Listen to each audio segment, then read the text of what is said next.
आज हम बात करने वाले हैं पद्मावती और अलाउद्दीन खिलजी के प्रेम की झूठी कहानियों के बारे। दरअसल दोनों एक दूसरे को जानते तक नहीं थे, तो फिर क्यों खिलजी पद्मावती को अपने हरम लाना चाहता था? आइए जानते हैं पूरी कहानी के बारे में। अलाउद्दीन खिलजी ने दिल्ली के सत्ता के लालच में आकर 1296 में अपने ही सगे चाचा यानी फिरोज खिलजी की हत्या करके दिल्ली की गद्दी पर बैठ गया था और उन्हीं के बेटी यानी अपनी बहन से ही जबरदस्ती निकाह भी कर लिया था। पद्मिनी शेहल के राजा गंधर्वी की बेटी थी। शेहल आज का श्रीलंका कहा जाता है। पद्मावती को चित्तौड़ के महाराज रतन सिंह स्वयंवर में जीतकर अपने राजमहल लाए थे। राजा रतन सिंह उच्च कोटि के राजा होने के साथ साथ कला और संगीत के प्रेमी थी। उनके दरबार में कई संगीतकार थे, उन्हीं में से था राघव चेतन नाम का संगीतकार। वो एक अच्छा संगीतकार होने के साथ साथ काला जादू भी करता था।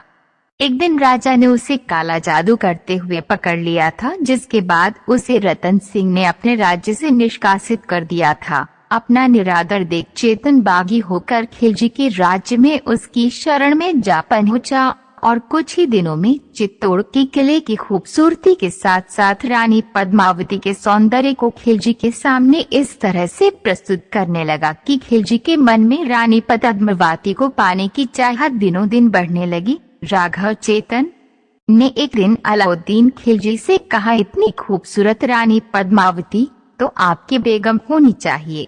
बस फिर क्या था, खिलजी अपने मन में रानी पद्मावती के बारे में गलत विचार लिए अपनी फौज के साथ चित्तौड़ की ओर कूच करने लगा। जब खिलजी चित्तौड़ के किले के पास पहुंचा तो किले के चारों ओर कड़ी सुरक्षा में वीर राजपूत सैनिकों की घेराबंदी देख उसे मजबूरन रुकना पड़ा। लेकिन महत्वाकांक्षी अपने मन में पाप लिए बैठा था, इसलिए उसके लिए पल पल भरी पड़ रहा था। जल्दी से किसी तरह रानी पद्मावती की एक झलक देख लेना चाहता था। उसने कई दिनों तक चित्तौड़ के किले बाहर घेराबंदी करता रहा और धीरे धीरे चित्तौड़ के सैनिकों को मौत के घाट उतारता रहा। जब ये खबर किले में राजा रतन सिंह को पता चली तो उन्होंने खिलजी का प्रतिकार करना शुरू कर दिया। महीनों तक युद्ध चलता रहा, लेकिन खिलजी किले के अंदर प्रवेश नहीं कर पा रहा था। जब खिलजी को महसूस हुआ कि वो राजपूतानी सैनिकों को हराकर किले के अंदर प्रवेश नहीं कर पाएगा, तो उसने कुटिलता दिखाते हुए राजा रतन सिंह को संदेश भेजा कि रानी पद्मावती की सुंदरता का कायल है, वो एक बार रानी से भेंट करना चाहता है और ये भेंट शिष्टाचार से परिपूर्ण होगी। रानी को वो बहन की नजरों से ही देखेगा।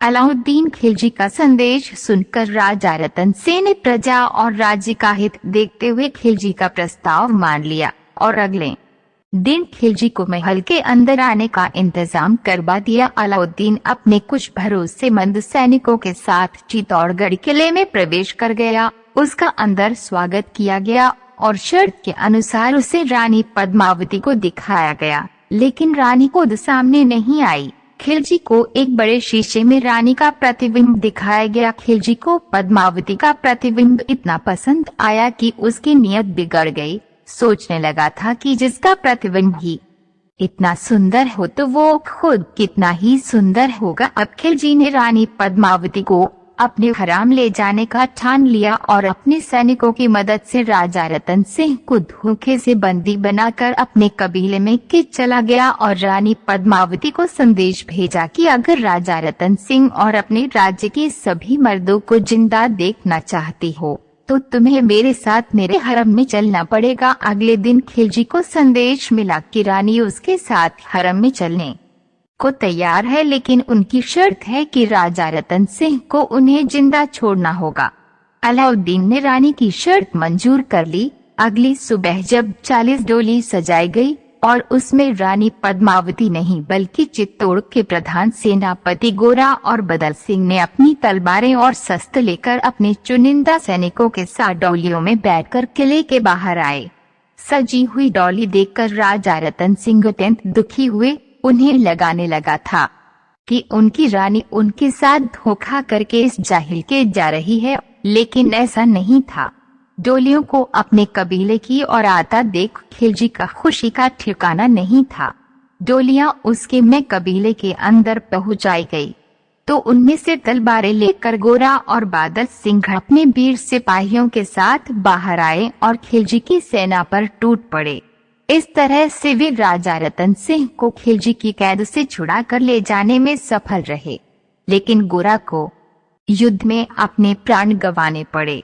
अपने साथ हुए धोखे की वजह से खिलजी गुस्से में बौखला गया और अपने सैनिकों को किले में घुसने का आदेश दे दिया। महीनों तक युद्ध चलता रहा। अब किले के अंदर खाने पीने की वस्तुएं भी खत्म हो चुकी थी, जिसकी वजह से चित्तौड़ के सैनिकों से लेकर अंदर रहने वाले सभी भूख से ही मरने वाले थे। इसलिए रतन सिंह ने अब युद्ध करने का निश्चय किया और अपनी तलवार लेकर अपने सेनापति बादल के साथ निकल पड़े और आत्मरक्षा करते हुए युद्ध में वीर गति को प्राप्त हो गए। रानी को पता चल चुका था कि अब खिलजी का किले में प्रवेश कोई नहीं रोक सकता। उनके पास ज्यादा समय नहीं था, इसलिए उन्होंने अंदर उपस्थित सभी स्त्रियों को एक जगह इकट्ठा किया और उनसे पूछा कि तुम्हारी क्या राय है। तो सभी ने आत्मदाह करना स्वीकार किया, लेकिन खिलजी के साथ उसके हरम में जाना नहीं स्वीकारा। अब रानी पद्मावती ने किले के अंदर विशाल आग जलाई और सभी स्त्रियों ने एक साथ जय भवानी का नारा लगाते हुए खुद को आग में समर्पित कर अग्निदेव को अपने जीवन की अंतिम आहुति दे दी। जब खिलजी किले के अंदर पद्मावती की खोज में किले के अंदर पहुंचा तो उसे सिर्फ आग में जलती हुई रानी के साथ धन्य सैनिकों की स्त्रियां ही दिखाई दी। खिलजी ने चित्तौड़ का किला जरूर जीत लिया था, लेकिन वो एक भारी तैनारी और उसके पावन स्त्रीत्व से हार गया था। अपने आत्मसम्मान की लड़ाई हारने की बौखलाहट में खिलजी ने चित्तौड़ के आसपास मौजूद 30,000 निर्दोषों की निर्मम हत्या करवा दी थी और चित्तौड़ पर